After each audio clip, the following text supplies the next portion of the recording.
Je veux un pays. C'est vrai? Un nom. Je veux un pays, bah oui. La Côte d'Ivoire. Florent Gazan. 1, 2, 3, Algérie. Bruno Salomon. Je me suis un petit peu renseigné, Côte d'Ivoire et Sénégal outsider. Ah, moi aussi. Mais on avait dit qu'un nom. Attention, dans quelques instants, il y aura une surprise pour vous, public. Grégory Hacher. Le Ghana. Le Ghana. Et donc pour vous, Karine? Côte d'Ivoire, je l'ai dit en premier, et outsider, Sénégal. Oui, mais je ne vous avais pas donné la main. Ah. Le spécialiste dans cette maison et dans cette émission, dans l'équipe type. On applaudit, un tonnerre d'applaudissements pour Nabil Jellit qui va venir nous rejoindre. Nabil. Vous allez bien? Ça va, Nabil? Salut Flo, ça gaze? C'est drôle ça. Nabil, ça n'a pas commencé quand même. Hein. Parce que là, on va être ensemble quelques minutes, côte à côte, pour parler de la CAN. D'ailleurs, juste avant, vous avez peut-être un truc à nous dire, parce qu'il y a une petite pointe de regret. Enfin, en tout cas, quelque chose que vous voulez nous dire. Ouais, donc déjà, il faut évacuer une tension. La Guinée n'est pas qualifiée donc, à cette Coupe d'Afrique des Nations qui débute demain. Donc, mauvaise nouvelle pour les supporters de l'OM, Bounassar reste. Merci beaucoup. Tu vas encore passer 3 heures à lire tes notifs. Insulté. Merci Nabil. Passons aux choses c'était une blague, sérieuses. Passons aux choses sérieuses maintenant. Vous avez entendu les copains autour de cette table. J'ai entendu le Ghana, j'ai entendu la Côte d'Ivoire, un petit peu le Sénégal et l'Algérie. Essayez de nous aider là. Qui est le favori de cette compétition? Ils ont été bons parce que voilà, il y a 6 ou 7 équipes potentiellement capables de remporter cette CAN. Karine parle de la Côte d'Ivoire. Moi, c'est mon favori également parce que c'est le tenant du titre et que c'est une équipe qui est rompue aux expéditions africaines pour différentes raisons. Grégory a parlé du Ghana, qui est une équipe historique et très bonne également en Afrique, qui s'appuie sur les frères Ayou notamment, mais Jordan peut-être pas trop parce qu'il n'est pas au top avec Aston Villa. Mais André, c'est l'âme de cette équipe. Il veut la gagner. Le Sénégal, c'est le grand outsider de cette compétition. Les potes de RFI qui m'ont aiguillé. Ah d'accord. non, mais peu importe. C'est une équipe qui tourne autour de Sadio Mané, joueur exceptionnel qui tourne avec Liverpool et qui manquera beaucoup à Liverpool. Mais c'est pas que Mané, c'est également Moussa Sow, c'est également Idrissa Gana Gueye. C'est vraiment un beau casting. Et Flo Gazan qui a choisi une de mes équipes de cœur. Donc vous avez Même votre équipe de cœur, on peut le dire. J'en ai 2 ou 3, mais je les dirai pas. Donc il y a l'Algérie. La France et l'Algérie. Et donc l'Algérie. Allez, sur le papier, c'est très très fort, mais culturellement, entre guillemets, les équipes du Maghreb ne s'imposent jamais en Afrique noire, entre guillemets, ou en Afrique subsaharienne. Seule l'Égypte le fait. Quant à l'Algérie, effectivement, elle s'appuie sur des individualités qu'on peut qualifier d'exceptionnelles, que ce soit Yassine Brahimi, Surtout devant. Riyad Mahrez, surtout devant Islam Slimani ou Nabil Bentaleb. Mais effectivement, je vois qu'il a bien bûché, il connaît bien son sujet. Il va gagner des followers parce qu'il a dit Algérie. En défense, en revanche, c'est parfois journée porte ouverte.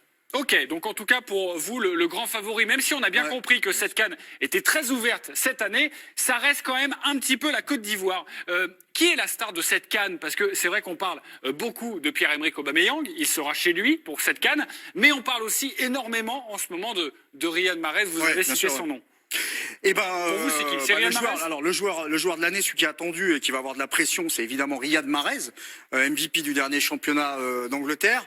Alors une de ses qualités à Riyad, parce que je le connais un peu, c'est que la pression, c'est pas quelque chose qui lui pèse, puisque la saison dernière, on a vu qu'avec Leicester, au moment où ils auraient pu passer à côté, il s'est pas débiné, il a continué à être très bon. En tout cas, c'est un parterre de joueurs, franchement, c'est une piste aux étoiles. C'est vrai que par le passé, tu avais des Drogba, des Eto'o, mais on a l'impression qu'il y a une relève africaine qui arrive.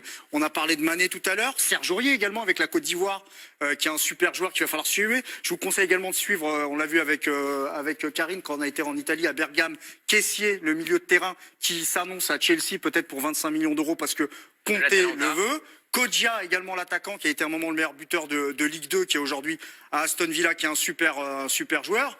Et on parlait également, je crois, c'était... Faut pas oublier les frères Ayou et Andrayou qui rêvent que de ça depuis des années. Et puis la Côte d'Ivoire aussi, j'insiste un peu sur la Côte d'Ivoire, c'est une charnière centrale extrêmement costaude, avec Bailly qui joue à Manchester United, Wilfried Canon, alors on va vous le dire, il va signer à Angers normalement, il a signé un pré-contrat avant de partir, c'était la charnière centrale qu'on a vue face à l'équipe de France à Lens, et c'est vraiment du lourd et du costaud. Au milieu de terrain, ils ont 3 super joueurs, Kessié, Séridier, qu'on avait vu, vous savez, celui avec sa coupe d'Iroquois, qui est un dragster. C'est une machine. C'est une machine. Pourquoi? Non, mais Maxime, il en ne parle le perturbez avec pas, parce que là, il était dans son explication, et là, on est en train de le perdre. Sur la Nabil. Côte d'Ivoire, en revanche, il n'y a pas les frères Touré, Nicolo ni Yaya, et il n'y a pas Gervinho quand même. Non, qui s'est fait les croisés, mais Gervinho s'était exporté en Chine, mais il était resté performant quand même parce que c'était le capitaine, ils l'ont perdu. Mais alors, un autre joueur à surveiller qu'ils ont récupéré, il joue à Crystal Palace, notamment avec Cabaye. Il va jouer titulaire sur le côté parce que les trois devant, c'est Kodjia, Salomon Kalou qu'on connaît très bien, qui est en Allemagne aujourd'hui. Et sur le côté, il y a un joueur qui s'appelle Wilfried Zaha, qui est un binational, non pas franco-ivoirien, mais anglo-ivoirien, donc qui viennent de récupérer sur le côté. Voilà. Bon, Est-ce voilà. que ça vous donne plus envie de regarder la CAN Non, mais moi, j'avais envie de le regarder, cette année? j'ai Est-ce qu'on a vu l'impression que Quelle la CAN, c'est encore monté d'un cran? Forcément, quand tu as déjà les têtes d'affiche Ah qui ouais. sont Aubameyang ou Riyad Mahrez, forcément, on a envie de regarder parce que c'est des joueurs qui ont réussi dans les plus grands clubs européens, qui marquent des buts, franchement. Alors Leicester, ok, Karine me regarde, ouais, c'est pas un grand club européen. Mais Champion non, mais d'Angleterre, Karine. je regardais Mais de toute juste façon, où ce soir, est-ce je vois que bien t'allais que- aller. je vois bien que ce soir, tu me mords les mollets. Donc j'ai envie de regarder, et moi, je parlais du Ghana. Ouais. C'est aussi pour ça que je vais regarder la CAN. C'est pour l'émotion que ça procure. On se souvient de la finale avec ces tirs au but absolument invraisemblables. Et les Ghana, ils n'ont pas gagné depuis 34 ans. Et c'est plutôt le coup de cœur. En fait, ils seront parmi les favoris. Et j'ai envie de voir les frères Ayou triompher. J'ai envie de voir Asamoah Gyan réussir à gagner. J'ai envie de voir Boy. J'ai envie de voir Mensah. Franchement, c'est le choix du cœur et envie de les voir briller. Donc je vais la regarder avec attention. Mon petit coup de cœur, il a combien de chances sur 10 de gagner cette CAN? C'est le pays hôte, c'est le Gabon, avec Pierre-Emerick Vous Aubameyang. avez un téléphone, il faut que j'appelle l'arbitre. C'est de l'humour. C'est de l'humour.